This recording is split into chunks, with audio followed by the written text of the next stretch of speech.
দক্ষিণের জেলা ঝালকাঠিতে দিন দিন জনপ্রিয় হয়ে উঠছে মুগ ডাল চাষ। জেলায় এবছর মুগ ডালের বাম্পার ফলন হয়েছে। হাসি ফুটেছে কৃষকের মুখে।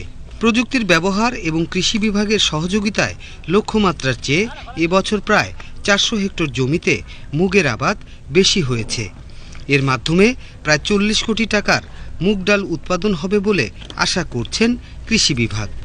উৎপাদন ভালো এবং লাভ বেশি হওয়ায় মুগ ডাল চাষে আগ্রহী হচ্ছেন চাষিরা। চাষ করতেছি 7 একর জায়গায়, আমাদের ফলন খুব ভালো হয়েছে। ফলনটা খুব ভালো হয়েছে, তার জন্য আশেপাশে কৃষক আগামীতে এই চাষ করবে করে খুব আগ্রহ তারা। ভালো ফলন হয়েছে, আগামীতে ইনশাআল্লাহ আবারও চাষ করব। ঝালকাঠি জেলা কৃষি সম্প্রসারণ অধিদপ্তর জানায়, কৃষকদের নিয়মিত পরামর্শ ও প্রযুক্তির ব্যবহার বিষয়ে প্রশিক্ষণ দিয়ে থাকে কৃষি বিভাগ। এ কারণেই জেলায় মুগ ডালের ফলন বৃদ্ধি পেয়েছে।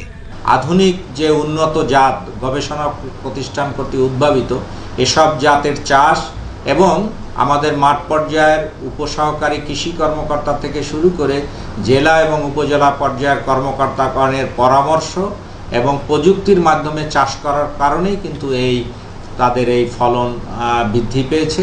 প্রকৃতি অনুকূলে থাকায় ও কৃষি বিভাগের পরামর্শে সঠিক পরিচর্যা করায় ঝালকাঠিতে মুগ ডালের বাম্পার ফলন হয়েছে। তৈরি হচ্ছে নতুন নতুন কৃষি উদ্যোক্তা, সুযোগ সৃষ্টি হচ্ছে শত শত কর্মসংস্থানের।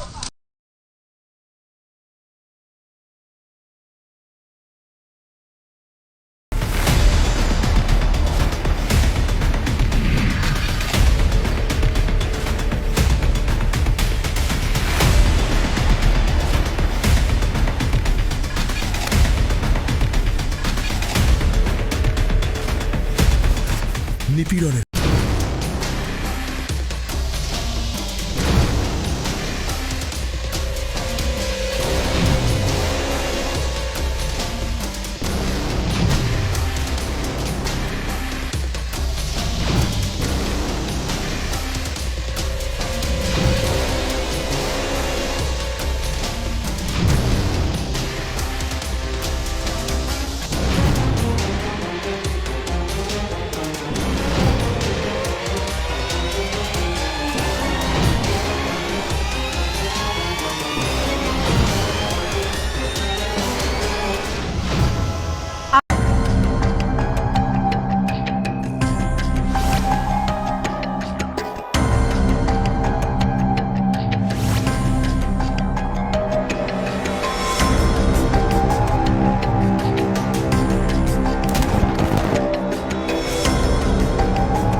ফ্যাসিবাদের দিনলিপি। প্রযোজনা